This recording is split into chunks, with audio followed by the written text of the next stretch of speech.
Hola a todas y a todas, espero que estén muy bien. Si bien acá yo puse segunda revisión 2019, tiene un poco de la primera del 2019 y un poco de la segunda. Porque en la primera, hasta el 2020, creo que el programa de Macro, en realidad la primera incluía del 1 al 6, del capítulo 1 al 6, si mal no recuerdo, o del 1 al 5. Entonces toda la parte de capítulo 4 y 5, que es de mercado de dinero, están en las primeras revisiones.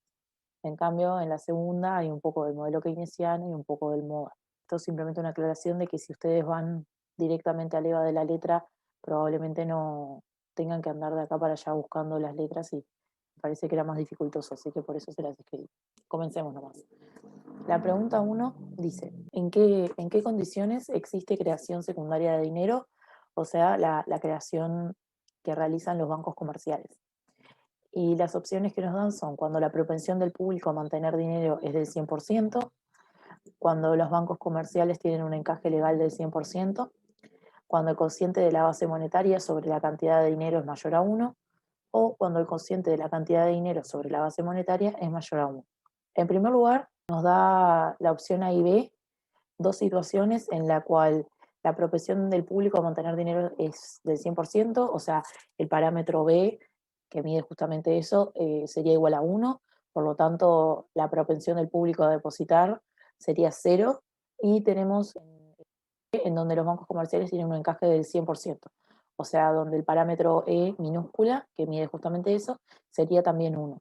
Entonces, la propensión a prestar de los bancos comerciales, es decir, 1 menos E, también sería 0. En esas dos condiciones, yo lo que les puse acá en la solución es cómo se escribe el multiplicador de la base monetaria, ¿verdad? Esperen que voy a aumentar un poco el zoom. Ahí. Eh, bien. Y como les estaba diciendo, en el caso, en las opciones A y B, tenemos en la A, el parámetro B es igual a 1, y en la B el parámetro E es igual a 1. Y mirando la fórmula, es como bastante fácil notar de que si B es igual a 1, esto nos quedaría 1 menos 1, 1 menos 1 es 0, entonces nos quedaría 0 por algo, lo cual es 0. Por lo tanto, nos terminaría quedando 1 dividido 1, ¿verdad? Es decir, todo este término se anularía. O sea, el multiplicador de la base monetaria es 1. ¿Qué significa que sea 1? Significa que en realidad no hay creación secundaria de dinero.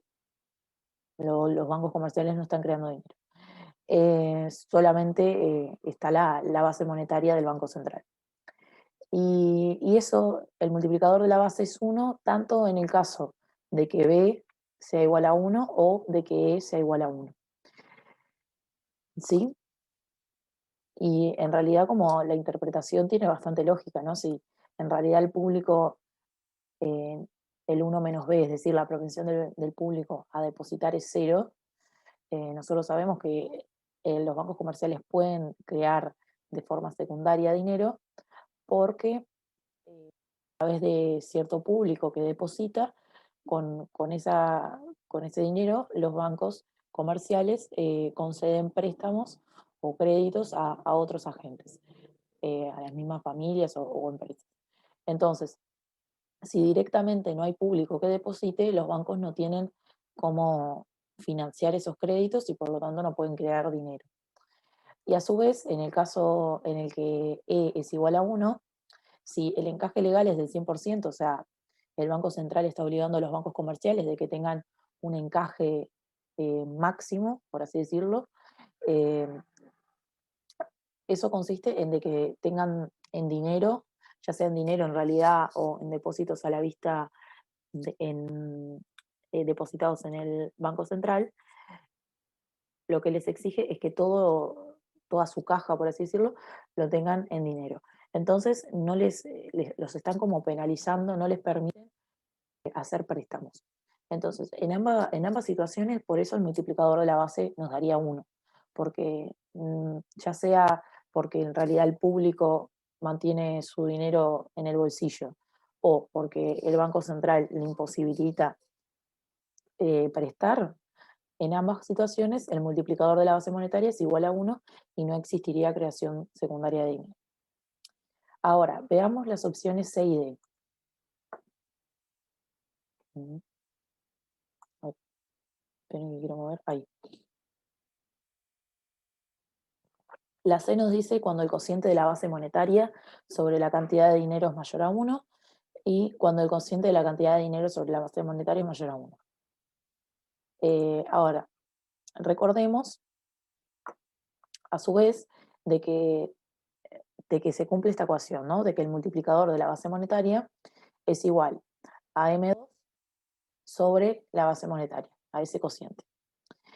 Y cuando este cociente es mayor a 1, es decir, cuando M2, es el numerador, es mayor a la base monetaria, que es el denominador, en ese caso el multiplicador de la base da mayor a 1. En caso contrario de que la base monetaria sea menor a M2, son en los casos que da menor a 1. Entonces, siempre y cuando M2 sea mayor a la base monetaria, es decir, que la creación de dinero sea mayor a la base monetaria, que esa es la que se encarga el Banco Central, entonces, en esas situaciones es que existiría creación secundaria de dinero, siempre que entonces el multiplicador sea mayor que 1, ¿sí? Entonces, la opción correcta era la D. Cuando el cociente de la cantidad de dinero sobre la base monetaria es mayor a 1.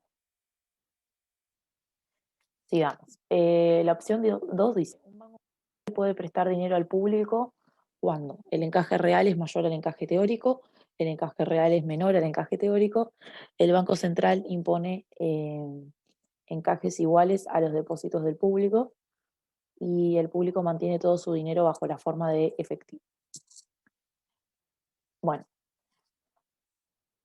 Bueno, la D ya la descartamos mismo por lo que estuvimos charlando antes, ¿no? Si el público mantiene todo su dinero bajo la forma de efectivo, sería que el parámetro B sea igual a 1, entonces ahí ya sabemos que no hay creación secundaria de dinero. Si acá sucede lo mismo, si el Banco Central impone encajes iguales a los depósitos del público, no necesariamente significa que E sea igual a 1, pero si en realidad está imponiendo encajes en el mismo monto y magnitud de lo que deposita el público, estaríamos bajo la misma situación en la cual el banco comercial no tendría forma de poder préstamos.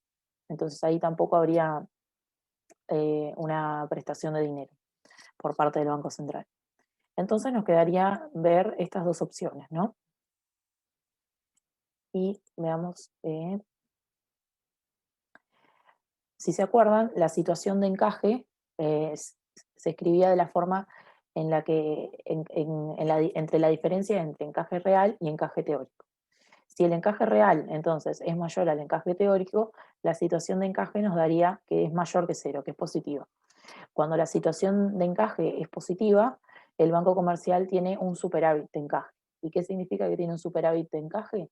Significa que el banco comercial podría seguir expandiendo su cartera de créditos o de préstamos, ya que tiene reservas líquidas excedentarias en relación con las que técnicamente necesita mantener. O sea, el Banco Central le impone cierto nivel de encaje y el Banco Comercial está con un nivel mayor, es decir, tiene excedente en reservas líquidas, que dice, en dinero, por ejemplo.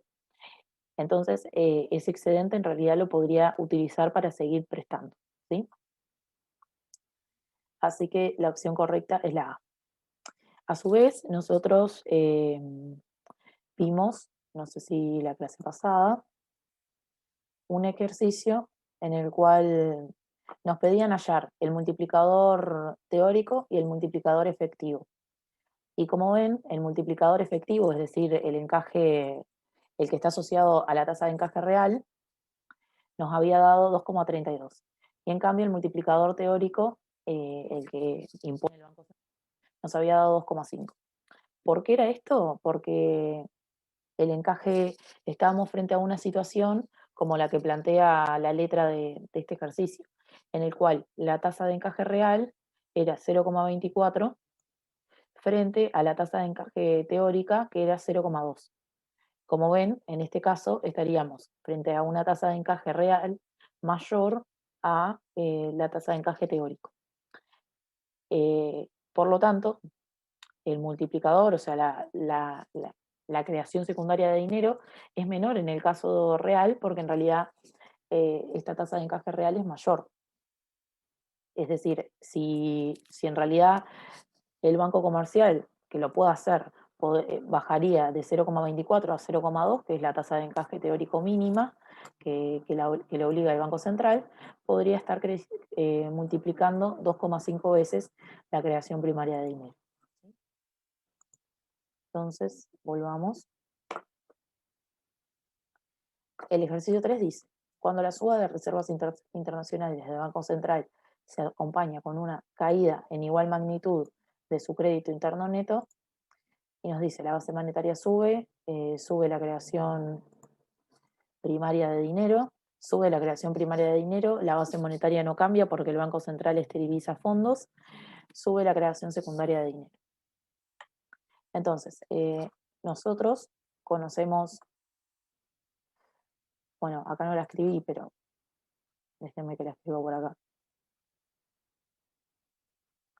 Conocemos una de las tantas ecuaciones de cómo podemos escribir la base monetaria, que es igual a las reservas internacionales más el crédito interno neto. Entonces, acá la letra nos plantea que hay una suba en las reservas internacionales que se acompaña a su vez con una caída en igual magnitud de su crédito interno neto.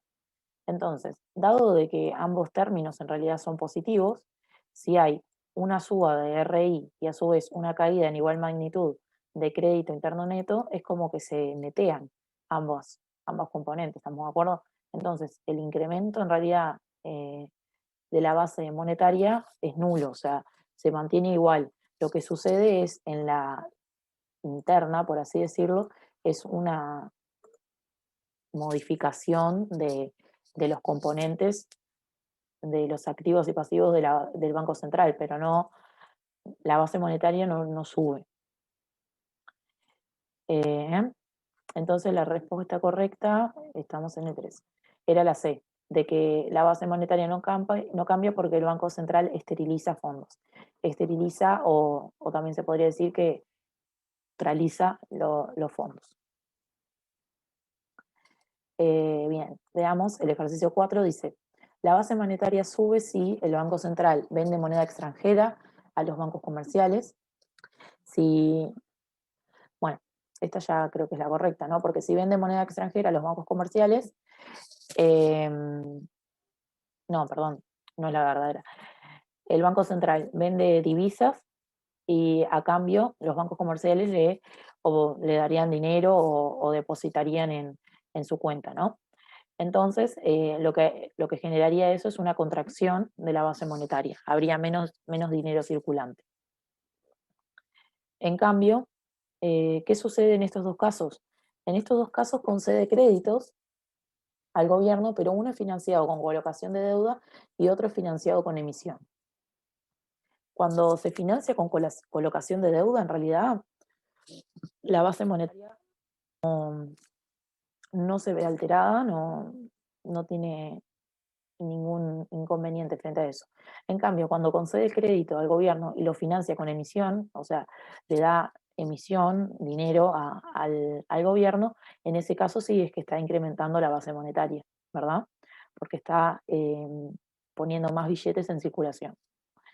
Y la última opción que dice vende letras de regulación, acá sucede lo mismo que en el A, ¿no? Al vender obtiene emisión, obtiene billetes, dinero, lo que sea, entonces está contrayendo la base monetaria. Entonces la correcta era la C. Después, bueno, acá estamos en una situación contraria. Si el Banco Central quiere contraer la cantidad de dinero de la economía, le baja la tasa de encaje a los bancos comerciales. En el caso A, si le bajara la tasa de encaje, en realidad los bancos comerciales podrían prestar, o sea, aumentar su proporción de préstamos.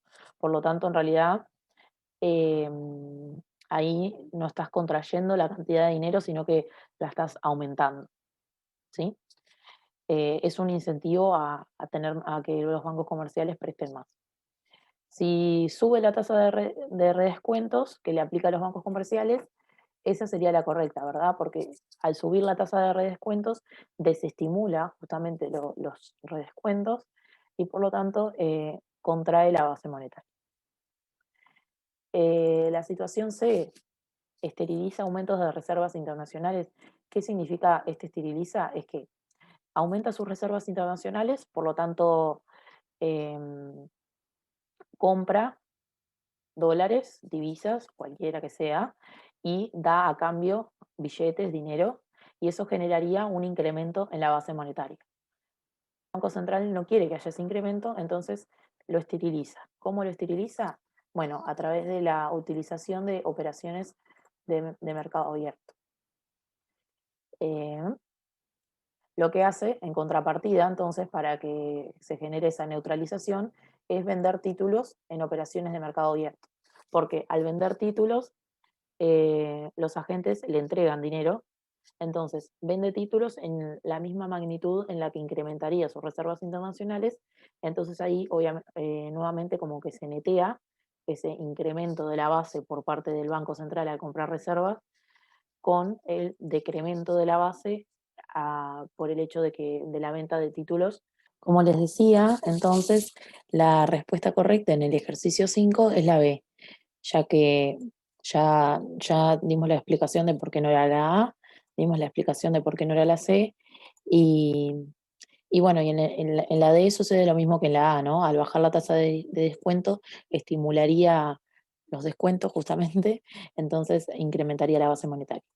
Por lo tanto, la respuesta correcta es la B. Subiendo la tasa de redescuento, lograría el Banco Central contraer la cantidad de dinero de la economía. En el ejercicio 6 nos dan dos datos, nos dan que el crédito interno neto es de 150 y que los internacionales son de 50. A su vez nos dicen que el público deposita todo su dinero en los bancos comerciales. Que deposite todo su dinero en los bancos comerciales significa que el parámetro 1 menos B, que justamente mide la propensión del público a depositar, es igual a 1, o sea, el 100%. Y a su vez nos dice que la tasa de encaje de los bancos comerciales es del 50%. Entonces nos pide que hallemos tanto el valor de la base monetaria como el multiplicador. Y, y bueno, la base monetaria es fácil, ¿no? Es la suma de reserva internacional más crédito interno neto, que eso es igual a 200. Y el multiplicador de la base, como les decía, 1 menos b es igual a 1, que es lo que puse acá, y el E minúscula, la tasa de encaje, es igual a 0,5. Entonces, simplemente eso sale hallando una cuentita y nos da que el multiplicador de la base es igual a 2. Y nos pedía, eh, bien, nos pedía también la creación de dinero. La creación de dinero, con estos datos que tenemos, la podemos hallar de esta forma. Nosotros sabemos que el multiplicador de la base, si bien lo podemos hallar con estos parámetros, también lo podemos hallar como el cociente entre la cantidad de dinero M2 y la base monetaria. Si despejamos de ahí la cantidad de dinero M2, lo que tendríamos que hacer es pasar dividiendo la base monetaria, ¿verdad? Perdón, pasar multiplicando porque está dividiendo. Entonces M2 nos quedaría el multiplicador por la base. Finalmente, lo que hacemos es 2, que es el multiplicador, por 200, que nos dio la base, que eso es igual a 400. Y la respuesta que dice todo eso es la respuesta A. ¿Sí? El ejercicio 7 dice, la institución financiera provoca una disminución de la propensión del público a mantener billetes, o sea, una disminución del parámetro B, tomando como definición de dinero M2. Y nos dice, no tiene efecto sobre la cantidad de dinero de la economía, ya que es una acción del público y no del banco. Hace bajar la cantidad de dinero de la economía, ya que hace que haya menos billetes en circulación. Hace aumentar la cantidad de dinero, ya que los bancos cuentan con más fondos para prestar. Y baja la demanda de dinero porque el público utiliza más la tarjeta de débito y requiere menos dinero. Bueno, la respuesta correcta es la C. Y justamente lo que podemos hacer es utilizar esta ecuación que utilizamos en el ejercicio anterior, donde la cantidad de dinero es igual al multiplicador por la base. A su vez, nosotros sabemos que en el multiplicador, su fórmula, está en su fórmula el parámetro B, que el Banco Central no lo puede controlar, eso porque depende del público. Pero si hay una caída porque bueno, el público lo decidió, del parámetro B, nosotros sabemos de que el parámetro B es función eh, decreciente del multiplicador. Es decir, a mayor sea la propensión del público a mantener efectivo, menor va a ser el multiplicador de la base. En tanto, a mayor sea la propensión del público a depositar, es decir, a 1 menos B, mayor va a ser el multiplicador, porque entonces los bancos van a tener más montos para poder prestar. Entonces, lo que sucedió que acá fue una caída de B. Y como les dije, una caída de B significa un incremento del multiplicador.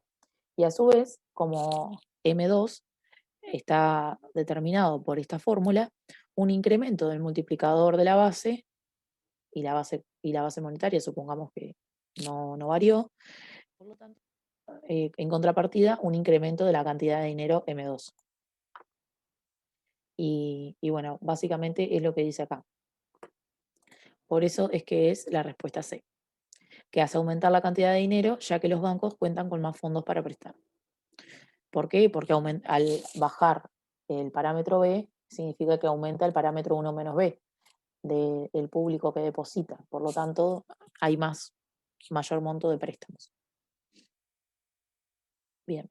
El 8 dice, si ceteris paribus las familias pasan a preferir tener mayores saldos ociosos de dinero, entonces la velocidad de circulación del dinero cae, sube, no varía, puede subir, bajar o quedar igual.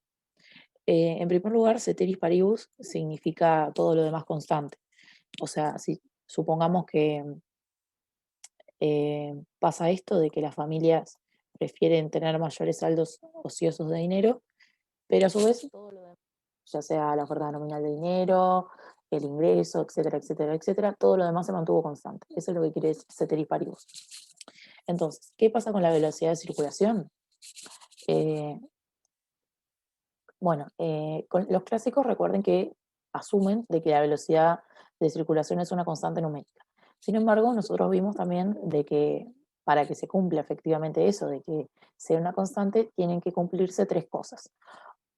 Una de esas tres cosas era justamente de que las familias no modificaran sus preferencias en frente a tener o no mayores saldos ociosos de dinero.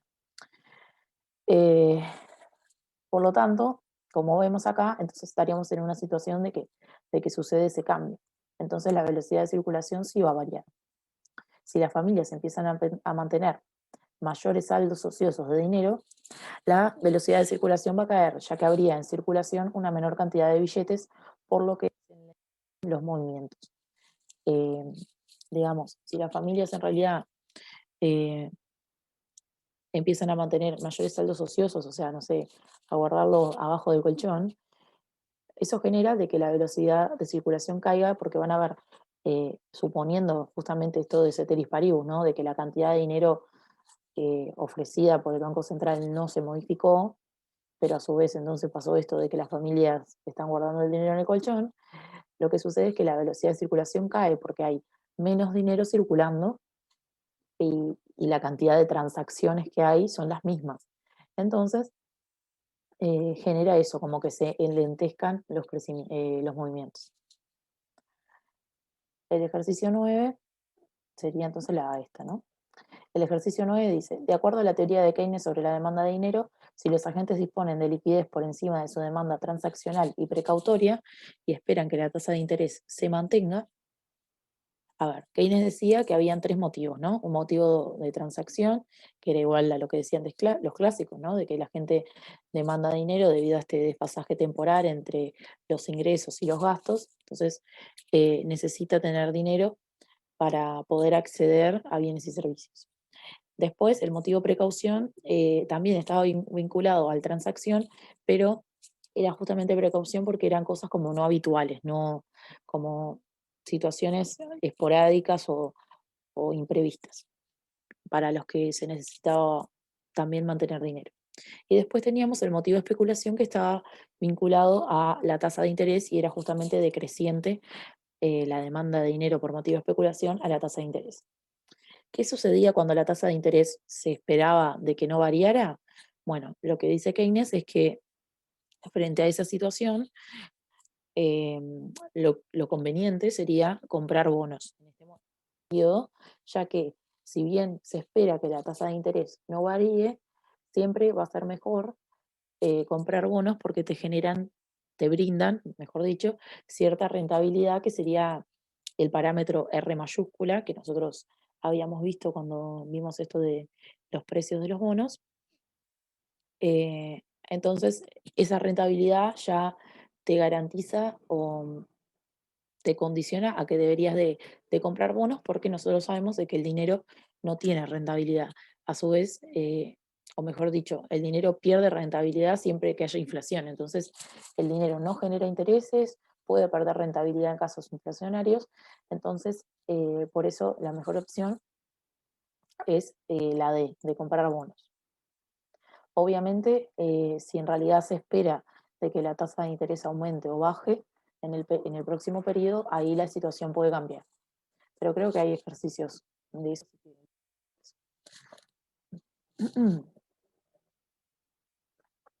Un aumento de la oferta de dinero en la teoría keynesiana se traduce en un aumento del nivel de precios, se traduce en una disminución del nivel de precios, se traduce en una caída de la tasa de interés o ninguna de las opciones anteriores. Bueno, recordemos que Keynes, uno de los supuestos claves que tiene su teoría, es de que los precios y salarios nominales están rígidos, tanto al alza como a la baja. Keynes analiza más bien lo que vendría a ser el muy corto plazo, entonces se podría decir que tiene sentido de que en el muy corto plazo estén fijos esos precios, ¿no? Entonces, eh, ¿a qué voy con esto? Es de que la opción A y B ya las podríamos descartar por ese motivo, o sea, el mecanismo de ajuste, o sea, que el precio sea el mecanismo de ajuste en desequilibrios, sucede con los clásicos. No sucede con Keynes justamente por esto que le digo, de que el precio está fijo, entonces no puede ser el mecanismo. El mecanismo de ajuste es una caída en la tasa de interés frente a un aumento de la oferta de dinero. Entonces, yo acá les puse, bueno, que recordemos que en el modelo keynesiano hay rigidez de precios y salarios, por lo tanto la variable de ajuste no pueden ser los precios, sino que lo es la tasa de interés de mercado. El equilibrio del mercado monetario clásico era de esta forma, ¿verdad? En donde tenemos la oferta nominal de dinero, que también se considera exógena, sobre el precio, o se podría decir que también es la oferta real de dinero, y eso es igual a K, que es la inversa de la velocidad de circulación, por el ingreso real, menos L por R, donde L era la sensibilidad de la demanda real de dinero frente a cambios en la tasa de interés. Entonces, R, a su vez, lo podemos despejar de ahí y nos quedaba de esta manera. Y lo que dice acá es qué sucede entonces ante un aumento de la oferta de dinero. Teniendo despejado esta R, lo que podemos ver es que si aumenta la cantidad de dinero, dado de que la cantidad de dinero está en el numerador y está con signo negativo, un aumento de la cantidad de dinero generaría un efecto negativo sobre la tasa de interés. Lo podemos ver acá también, que un aumento de R, por ejemplo, haría caer M. O si no, lo podemos ver gráficamente, que esto lo saqué del libro, lo que sucedía en el modelo keynesiano ante una política monetaria expansiva. Entonces, se desplazaba hacia la derecha la curva y estaba asociado a un nuevo punto de equilibrio, E', y como ven, ese punto de equilibrio está asociado a una tasa de interés más baja. ¿Sí? Entonces, la opción correcta era la C. La siguiente pregunta dice, en una economía cerrada, el Banco Central no puede fijar la cantidad nominal de dinero porque en el equilibrio la determina la demanda, puede elegir la cantidad nominal de dinero o la tasa de interés, pero no ambas de forma independiente, puede fijar simultánea e independientemente la cantidad de dinero y la tasa de interés, o no puede fijar la tasa de interés. Bueno, respecto a esta pregunta, yo creo que les puse que miraran si querían profundizar o repasar la diapositiva 23, a partir de ahí, del capítulo 5, que nosotros vimos las opciones del Banco Central. El Banco Central puede o fijar la cantidad nominal de dinero o fijar la tasa de interés. No puede fijarla de forma simultánea. No, o sea, tiene que elegir entre una u otra opción. Y nosotros habíamos visto gráficos en los cuales o la otra. También habíamos charlado un poco de situaciones en las que capaz que convenía más fijar la tasa de interés, en otras que convenía más fijar eh, la cantidad de dinero. Habíamos dicho que los economistas que eran más pro de esa idea de fijar la cantidad de dinero se les consideraba monetaristas y quien encabezaba esa línea era Friedman, pero habíamos dicho también que hoy en día, empíricamente hablando, en los bancos centrales del mundo mayoritariamente se ve que se fija la tasa de interés, ¿sí? Nada, si quieren ver eso, lo repasan. Pero entonces la opción correcta es la opción de B, ¿no? Que puede elegir uno u otro, pero no ambas de forma independiente. La D dice, para una economía, si la tasa de inflación es del 6% y la tasa nominal de interés es del 10%, entonces la tasa de interés real es varias opciones. Entonces, en este caso estaríamos frente a el efecto Fisher, ¿recuerdan? En el cual nosotros teníamos que el efecto Fisher nos decía que la tasa de interés nominal era igual a la tasa de interés real más la inflación esperada. Es decir, lo que tenemos que hacer es suplantar los datos de letra que nos dice que la inflación esperada es del 6% y que la nominal es del 10%. En primer lugar, despejamos del efecto Fisher justamente la tasa de interés real, que es nuestra incógnita, y vemos que la real es justamente, eh, se le descuenta la inflación esperada. Mide justamente como en términos reales la rentabilidad que podría tener esa tasa de interés. Por lo tanto, 10 menos 6 es 4% positivo. Entonces es la opción D. El ejercicio 13 dice, en la teoría de la demanda de dinero en general, la paridad de Fisher de tasas de interés no contempla la tasa de inflación esperada. Esto es falso, por lo que acabamos de ver, justamente Fisher lo considera. Eh, Después, para Friedman, cuando la gente espera más inflación, demanda más dinero. Esta es falsa también, porque Friedman, bueno, es de la teoría moderna, en donde se incluye a la inflación esperada, pero lo que se hace es, justamente en esta ecuación que teníamos acá, se le pondría R, a ver, esperen un segundito. Para, para la teoría moderna, entonces, el componente que estaría faltando en esa ecuación sería la inflación esperada, ¿no? O sea, quedaría así. Y como ven, la inflación esperada está con un signo asociado a un signo de menos. Entonces, por eso es que depende negativamente la, la demanda de dinero, la inflación esperada. ¿Sí? Entonces, esta es falsa porque dice que dependería positivamente y es mentira. Después la C dice, al Banco Central resulta dificultoso en controlar la demanda real de dinero.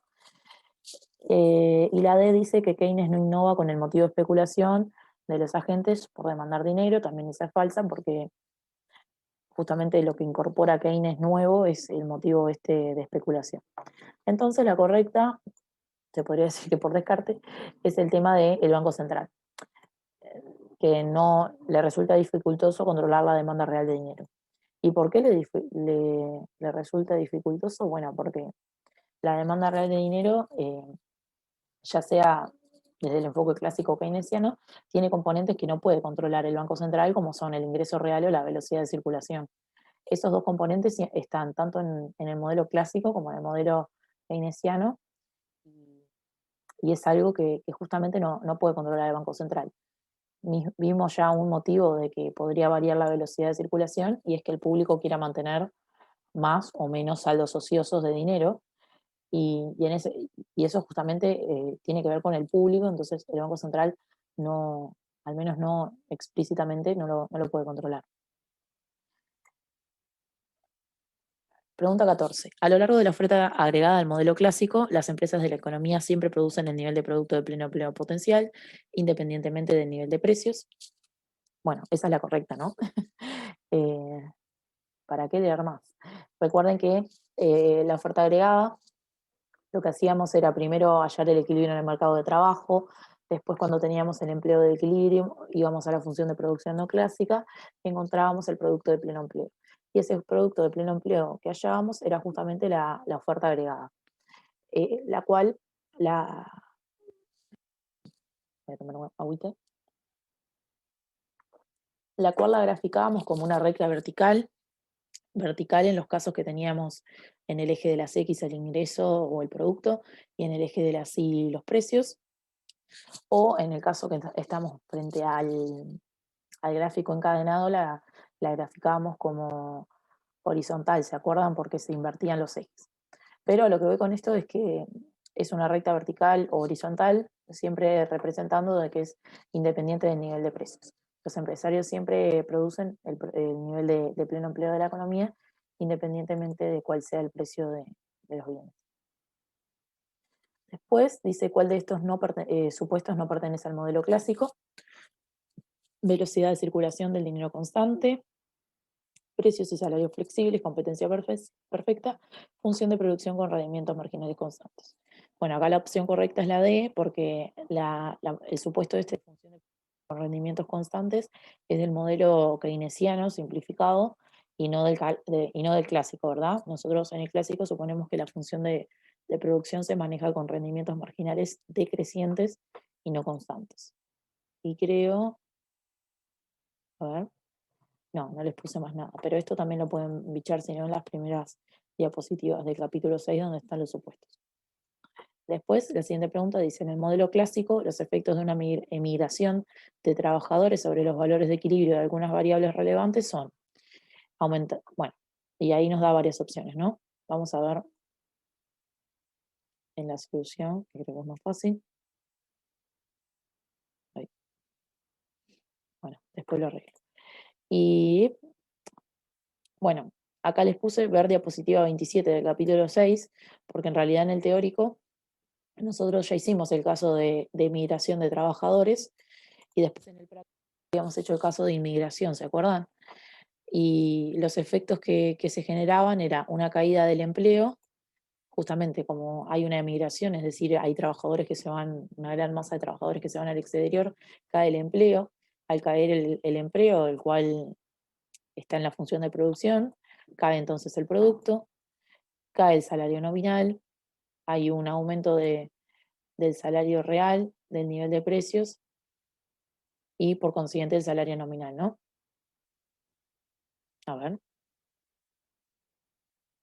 bueno, acá creo que tengo un error, que puse por un lado una caída del salario nominal y después puse un aumento. Esto creo que no debería de estar. A ver, la opción correcta dice que es la B. Bien, sí, esto se ve que me equivoqué, disculpen. Como les digo, ocurre un aumento del salario real y del nivel de precios y por consiguiente salario nominal, porque dado que aumenta tanto el salario real como el nivel de precios, es que aumenta el salario nominal. Entonces, bueno, como les dije, la correcta era la B. La 17 dice: en el modelo clásico, los efectos de un aumento de la cantidad nominal de dinero sobre los valores de equilibrio de algunas de las variables relevantes son. Nuevamente nos da ciertas opciones, vayamos a la solución. Acá nuevamente les dije bueno, que podían bichar la diapositiva 28 respecto al capítulo 6, en donde también miramos o observamos lo que pasaba frente a una política monetaria expansiva, en la cual se desplazaba la demanda agregada del modelo clásico hacia la derecha y hacia arriba, porque recuerden que la demanda agregada implícitamente eh, demostrado el equilibrio en el mercado monetario. Justamente en realidad la encontramos a través del equilibrio. Entonces, al incrementarse la oferta nominal de dinero, se incrementa la demanda agregada. Eso genera que, dado una oferta agregada fija, en realidad, se incrementa el nivel de precios y también se incrementa el salario nominal. ¿Por qué? Porque aumenta el nivel de precios y el salario real en realidad se mantiene constante. Recuerden que una de las propiedades de, de los clásicos es que se cumple la propiedad de neutralidad del dinero, la cual consiste en que ante alguna variación, ya sea un aumento o una baja en la oferta nominal de dinero, esto genera un incremento en estricta magnitud y dirección del nivel de precios y del nivel de salario nominal, pero no altera las variables reales de la economía.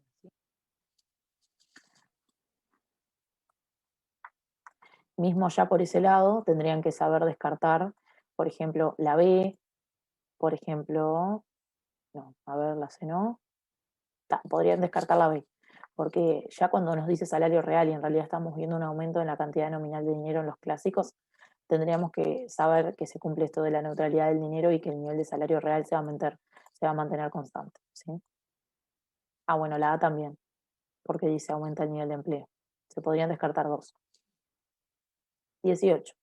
En el modelo clásico, los efectos sobre los valores de equilibrio general de un aumento de la velocidad de circulación son, bueno, recuerden que lo que pasaba en los clásicos, esto lo vimos en el práctico, era que el efecto era el mismo, es decir, se desplazaba, o el mecanismo, por así decirlo, se desplazaba la demanda agregada, al igual que pasaba ante el aumento de la cantidad nominal de dinero, aumentaba el nivel de precios, salario nominal. ¿Qué era lo distinto? Es que no se cumplía, entre comillas, la neutralidad de la velocidad de circulación del dinero. Porque si bien la velocidad de circulación no alteraba los valores ni de los salarios, ni del producto, ni del empleo, lo que sí modificaba era la demanda real de dinero, ¿sí? Porque lo que sucedía era que a ver si lo puse acá, déjenme ver, este es el 18. Acá puse, bueno, que como les digo, lo hicimos en el práctico, en el ejercicio 3, parte del práctico del capítulo 6, que no se cumplía la neutralidad de la velocidad de circulación, dado que ante un aumento de B, la cantidad real de dinero disminuye, porque L es igual a K, eh, y donde es, K es igual a 1 sobre B. Entonces, si lo que ocurrió fue un aumento de, de la velocidad de circulación, dado que en realidad está en el denominador, la velocidad, si bien acá la K está multiplicando, ante un aumento de V disminuye la demanda real de dinero, ¿sí? Esto no pasaba con la política monetaria expansiva, porque en realidad lo que sucedía era que nosotros teníamos M sobre P igual a K por I. Y lo que sucedía era que había un incremento de la oferta nominal de dinero M que lo acompasaba con un incremento en estricta proporción, magnitud y dirección del nivel de precios. Entonces, esto era como que se neteaba, por así decirlo. Entonces, a fin de cuentas, la demanda real de dinero, que es justamente M sobre P, no variaba, ¿sí? Listo. Bien, sigamos. Entonces, la opción correcta es eh, esta, la B, ¿no? Aumentos proporcionales de precios y salarios nominales, que es lo mismo que sucede en la cantidad nominal de dinero ante el aumento, pero con caída de la cantidad real de dinero L por lo que les acabo de comentar. Sigamos. La oferta agregada keynesiana extrema se basa en la ley de los rendimientos marginales decrecientes. No, se basa en los constantes. Se basa en el supuesto de mercados de bienes y de trabajos que funcionan en competencia perfecta. Tampoco funcionan en competencia imperfecta. Establece que las empresas de la economía producen el nivel de producto determinado por la demanda agregada. Y esta sería la correcta, ¿verdad? La D dice se basa de que los salarios son flexibles, pero los precios fijos. Bueno, esa también sería falsa, sino que salarios y precios son fijos. La C es la verdadera. Nosotros en el modelo keynesiano suponemos rigidez de precios y salarios y en consecuencia lo que sucede es que la producción que efectivamente se lleva a cabo por parte de los empresarios en el mercado dependerá enteramente del nivel de demanda agregada, ya que los empresarios producen todo lo que se les quiera comprar a un mismo nivel de precios. ¿Sí? Bien, ejercicio 20. Creo que ya nos quedan poquitos de este. El modelo de multiplicador keynesiano simplificado supone que la tasa de desempleo es igual a la friccional, es mayor, es menor, puede ser menor, mayor o igual a la fricción. Bueno, esta capaz que es media rara porque nunca hablamos en realidad de desempleo friccional, pero lo que sí sabemos es que, en este capítulo, ¿no? Pero lo que sí sabemos es que el modelo keynesiano está, o sea, uno de los supuestos o uno de los del contexto que fue creado es en una situación de alto desempleo. Y justamente lo que nosotros también sabemos del capítulo 1 es de que existen dos tipos de desempleo, que es el friccional y el cíclico. El friccional es ese natural que hay, por así decirlo, que ocurre simplemente por la rotación natural de la fuerza de trabajo. Pero cuando aparece el cíclico es cuando, justamente como dice la palabra, cuando hay ciclos económicos. Nosotros en el modelo keynesiano estaríamos frente a un ciclo de crisis o de recesión o depresión, en el cual el desempleo cíclico es mayor al friccional porque hay justamente alto desempleo, es mucho mayor al nivel natural que podría haber en una economía normal, por así decirlo. Entonces la opción correcta sería la B, ¿sí? Opción B. Después dice, el modelo keynesiano simplificado y la cruz keynesiana si sube la tasa de impuestos, y bueno, y acá nos da varias opciones. Nosotros en el teórico, en realidad, habíamos visto, ¿qué número es el 20? Nosotros habíamos visto en el teórico un caso en el que disminuía la tasa de impuesto T, y lo que ocurría entonces es que la, la demanda agregada como que se torcía un poco, por así decirlo, hacia arriba, porque aumentaba la pendiente, ¿no? Recordemos que la tasa de impuestos es función decreciente de la demanda agregada. Entonces, en realidad la ordenada en el origen quedaba igual, porque la ordenada en el origen estaba determinada por los gastos autónomos, y en realidad lo que se veía alterado era la tasa de impuestos nomás. Acá estamos frente a una suba de la tasa de impuestos, entonces la lógica es la misma, lo único que sucede al revés. La tasa de impuestos, la pendiente de la demanda disminuye y la demanda agregada se va a volver más plana, porque al disminuir su pendiente, la pendiente se va a aplanar. O sea, así como en el caso de que aumentaba, perdón, en el que aumentaba la tasa de impuestos, no, perdón, así como en el caso que vimos en el teórico que disminuía la tasa de impuestos, esta se desplazaba como hacia la izquierda o hacia arriba, bueno, acá sucede lo contrario, se va a desplazar como hacia la derecha y hacia abajo, ¿sí? Eh, el multiplicador keynesiano, además, que este depende negativamente de la tasa de impuestos, va a ser menor ante esta suba de la tasa. Entonces, lo que sucede es que la demanda agregada se vuelve más plana, producto de esta baja de la pendiente, ante menor pendiente, más planitud, digamos, de la curva, y ante mayor pendiente, más empinada va a estar la curva. Y por lo tanto, el multiplicador, como les dije, es menor. ¿Por qué es menor? Porque depende negativamente de la tasa de impuestos. Al haber más impuestos, es como que el ingreso disponible se reduce, entonces eso afecta el consumo y demás.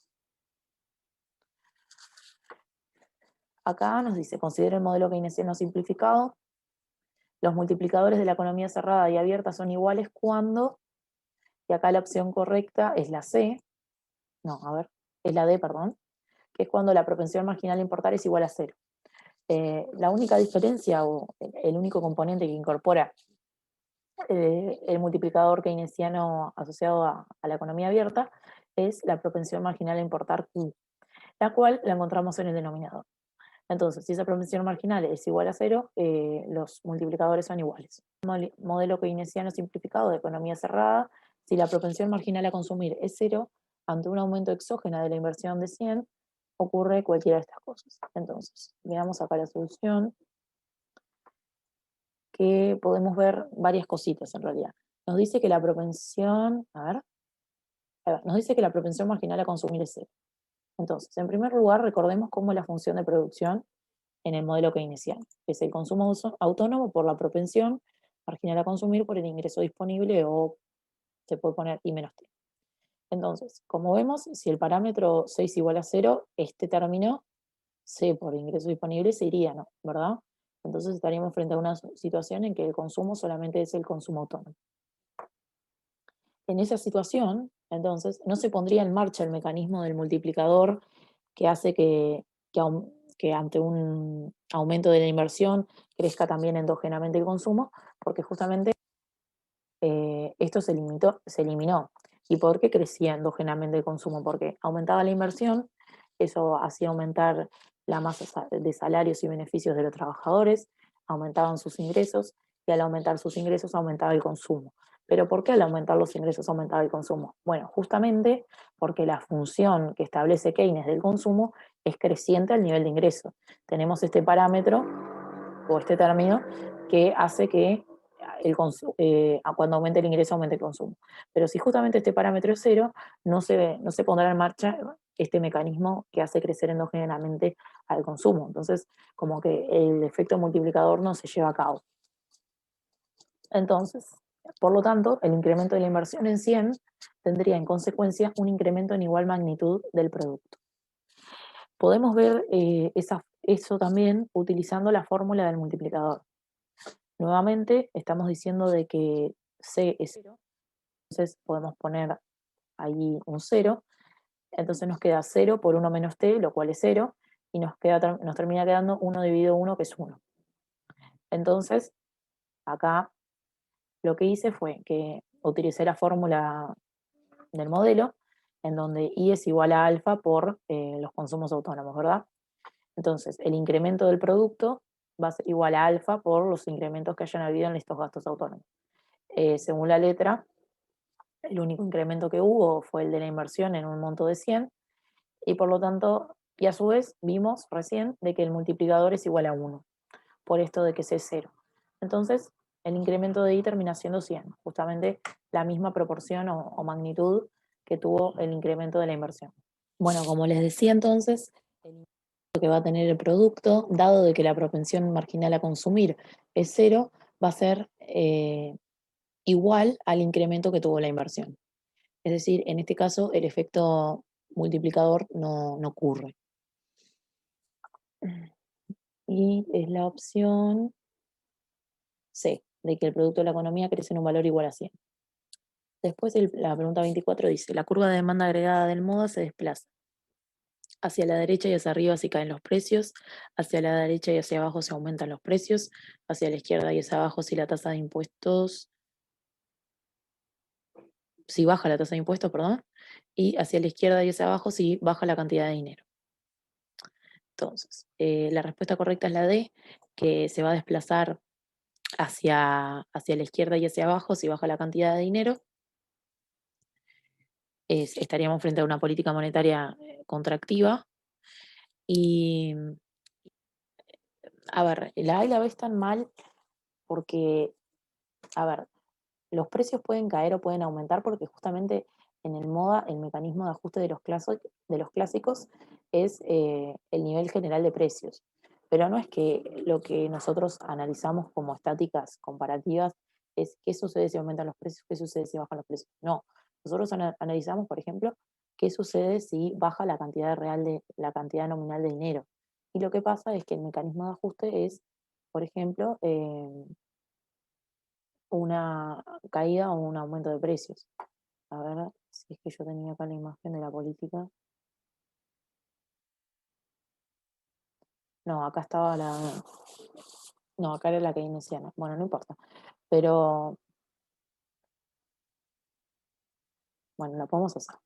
Ya que estamos en el baile, la voy a dibujar medio que así nomás, pero a ver.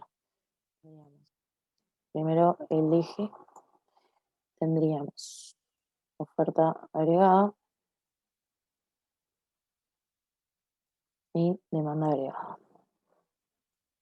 Acá tendríamos, esperen, primero voy a dibujar el desplazamiento y tendríamos demanda agregada prima, acá tendríamos el ingreso y acá tendríamos el precio y por último la oferta agregada. ¿Ven? Entonces, eh, como ven, a ver, acá estoy probando nuevas cositas